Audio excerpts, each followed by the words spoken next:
Hello, this is Sgt. Pepper. Who was the first Beatles member to release a solo album? You might naturally think of John or Paul, but surprisingly, it was George Harrison. Wonderwall Music, the soundtrack for the film Wonderwall, was an album that George personally led in every aspect, including producing it himself. Paul McCartney was the first Beatles member to participate in a solo album. In 1966, Paul composed the soundtrack for the film The Family Way. However, Paul was credited only for composition. The performance and production were handled by George Martin and an orchestra. As I mentioned in the previous video, John and Yoko's Two Virgins was also recorded on May 3rd, but it wasn't released until November 29th, a week after the Beatles' White Album came out on November 22nd. Therefore, George's Wonderwall Music, released on November 1st, can be considered the first full-fledged solo album by a Beatles member. Within the Beatles, the structure centered around John and Paul was firmly established, and George's songs were often left out compared to the prolific output of the two geniuses. However, George's creative desire continued to grow. George became deeply immersed in Indian music and philosophy, which went beyond a mere hobby and became a serious exploration to broaden his musical world and seek new sounds.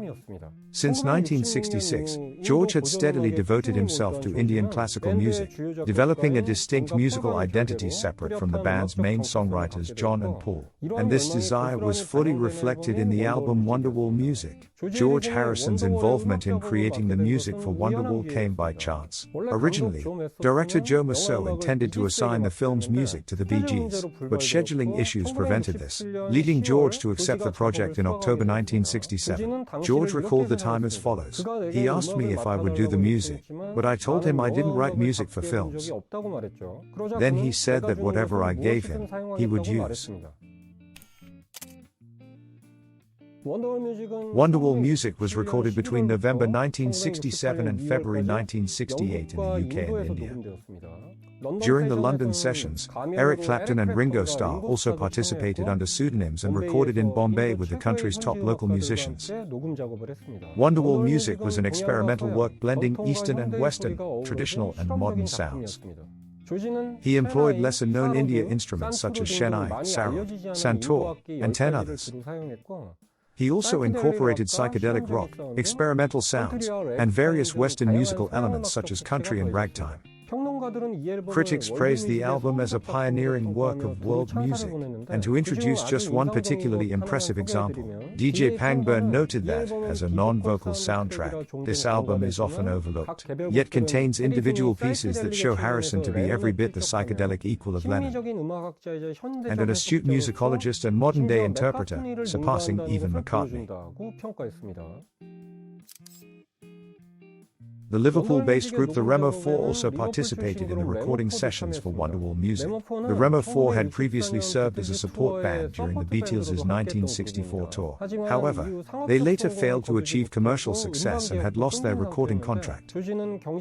George offered new opportunities to his struggling fellow musicians. The song George created with the Remo Four was in the first place, composed by Colin Manley and Tony Ashton. George not only produced the song but also played guitar and provided backing vocals. However, Wonderwall Music featured only slight non-English vocals in a few tracks and was mostly composed of short instrumental pieces. George believed that director Musso only wanted instrumental tracks, so the song, which contained full vocals, was ultimately excluded from both the film and the album. Much later, in 1998, Musso restored and re-released the film, requested the master tapes, and during that process the song was rediscovered. Eventually, the song was released as a single in 1999, and was included in both the theatrical and director's cut versions of the restored film. In 2014, Wonderwall Music was reissued as a 2-disc set, along with a DVD of the film Wonderwall. That same year, the album was also included in the Harrison box set Apple Years 1968-75. The Apple Years version included 3 bonus tracks, Almost Shankara and the Remo Fours in the first place, both excluded from the original album for not fitting the film's scenes and mood, and the backing track of the Beatles is The Inner Light, which George recorded in Bombay during the same period as the Wonderwall sessions. Wonderwall Music was more than just a film soundtrack. The album later influenced world music, psychedelic rock, and even 1990s Britpop bands. The title of Oasis's song Wonderwall, known for their Beatles fandom, was also inspired by Wonderwall music. In music history, this album remains a historic starting point where George Harrison forged his own musical world. Through Wonderwall music, George began to fully explore musical experimentation and composition. He later expanded his musical world through subsequent Beatles albums and his solo works. After the release of Abbey Road, critics said, "There are now not two, but three geniuses in the Beatles."